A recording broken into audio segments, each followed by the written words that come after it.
Alrighty, so the Pokemon Company just held their 2025 Pokemon Day Presents, and well, I certainly have some thoughts about it.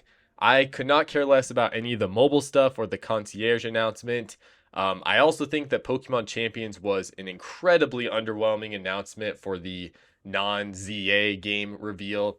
And I kind of have to wonder, we can catch Pokemon in Pokemon Go, we can transfer them to Pokemon Home, and now we can battle them in Pokemon Champions.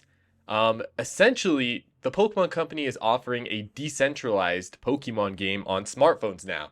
Yeah, it's not all conveniently packaged into one title, but I do have to wonder if most of the core selling points of a mainline Pokemon game are now available on the phone, again, albeit through multiple different applications. Will this ever come back to bite them in the rear? Will this devalue the mainline Pokemon games? Probably not, but it's definitely interesting to think about. Anyways, of course, the star of the show was Pokemon Legends ZA. We finally got the, I guess, official proper reveal. We got a ton of gameplay details, a ton of gameplay footage, and we got a specific quarter for when it will be released. Yes, that's right. There was a specific quarter. Although the English version of the presentation simply said late 2025, the Japanese version of the broadcast said fall 2025. So basically, we can expect this anytime from like September to November, because that's generally when Japan considers the season of fall to be. For my money, I'm now thinking this will either be September 25th or November 20th. I don't know. I just think that's likely going to be one of those two. October will probably be saved for the 3D Mario game, as October has sort of been delegated to the Mario month. But okay, that's kind of besides the point. Um, all right, Pokemon Legends ZA. Let's get the positives out of the way first. This definitely looks like the most polished Pokemon game they've put out on the Switch, or at least rivaling that of Let's Go Pikachu and Eevee. I don't really feel like the frame rate ever looked like it dipped below 30 frames per second. Now, I'm not going to go all Digital Foundry on you, but it seemed pretty consistently at or above 30. The textures looked pretty nice. The lighting was really good. The animation seemed mostly better than kind of what we've been getting. Although I do think it's hilarious that they added this kind of warp ladder system, presumably to avoid animating a climbing animation for the characters. So I mean, Game Freak's gonna Game Freak, but hey, I'll call it how it is. This game actually looks visually and technically pretty good. That being said, I do have a few reservations. And maybe this is a bit of a hot take, and I'm not saying this just to be a contrarian. I'm just, saying what my genuine thoughts were when I saw this game. I'm not even really sure what the bigger Pokemon internet is saying about this now, because, like I said in my predictions video, I don't really keep up with Pokemon fan accounts and all that stuff. But all right, reservation number one. It seems like the entire game will take place in Lumio City as opposed to Pokemon Legends Arceus, where we explored multiple different regions. On the one hand, that seemingly means there will be no load times between areas, and even though that's not an issue that really bothers me because I feel like the way they handled it in Arceus was perfectly fine, I get that some people might like that. This is a truly seamlessly open world experience. However, on the other hand, this seems to restrict the scope and terrain design to areas that would work within the strict confines of an urban environment.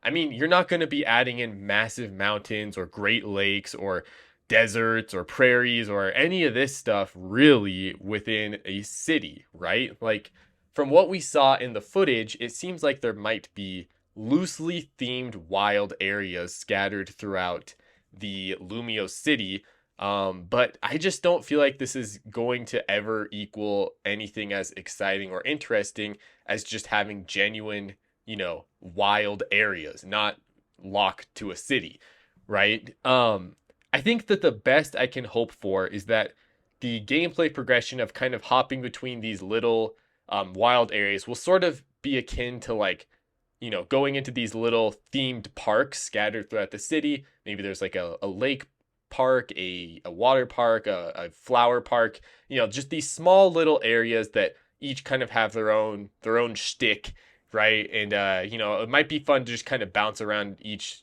little wild area. If I think about it in that way, it could be interesting, but I just don't see it ever equaling or surpassing what we had in Legends Arceus. So yeah, that's kind of honestly pretty disappointing. I know that, it could be cool on the one hand to say that we have, just this one big city we're exploring, but I just feel like that's perhaps restrictive in an unnecessary way to actually designing unique areas to explore. We'll have to see. And I guess that sort of goes for all these reservations, right? Like, we'll just have to wait and see. My second reservation is that the tone is completely different from Legends Arceus. And this one I actually feel pretty confidently in just calling it right now and saying that I don't like this. Um, Unless somehow the story is just dramatically, altering to the landscapes and to the vibes and everything of this game, what we've seen kind of already tells me that this is a much brighter, a much more community oriented, and a much more, I guess, social Pokemon game. Which isn't bad, but that doesn't make it any different from any other mainline Pokemon game. One thing that I loved about Legends Arceus was the tone. It felt so untamed and lonely, which was in such a stark contrast to every other mainline game where there's constantly people and civilization that you're bumping into. It also gave a new wild and even intimidating dynamic to the Pokemon. They really felt like these beasts that were just roaming around. And it was cool. It was totally different feeling than any other Pokemon game where usually, they're not treated as such I guess enigmas of nature. With this game though, it doesn't seem like the same sense of power or weight will be behind these Pokemon. And it's not even really possible, as not only does the entire game take place in a highly populated city, but the Pokemon themselves are already practically domesticated. And this is just a huge bummer to me because I feel like, it's not necessarily that every Legends game needs to take place thousands of years before Pokemon and humans coexisted. But I do think that the Legends series offered a very unique and engaging outlook onto how Pokemon are not always friendly and how, there are true dangers in this world. That's something that I feel like has been completely lost from what I've seen in this trailer. Okay, my third reservation is that I really enjoyed the strong and fast attack mechanic in Legends Arceus. Not only was it a fun twist on the standard turn-based combat, but it also legitimately offered a clever mechanic that allowed for a great risk versus reward system. I was really surprised to see that it has seemingly been scrapped from this game. It does seem like it's been replaced though in favor of a more, I guess, mobile system, where you can kind of reposition your Pokemon to attack from different angles. And it looks like there might be some cooldown between using your moves, so perhaps the PowerPoint system or PP system, as us intellectuals like to call it, has been completely just poofed, gone, away from existence. And here's the thing, right? Like, that is cool, but like, if the strategy essentially maxes out at hit them from behind to do more damage, then I will just always choose to hit them from behind because that's the most effective way to do damage. And in that sense, I don't really feel like there's a sense of strategy, right? It's just basically hit them from behind to do more or hit them in front to do less. And the cooldown system is neat. I don't think that's bad at all. That is really cool. But I just don't feel like all of these systems are equaling the simplicity, yet the good depth that the strong and fast attack mechanic in Legends Arceus had.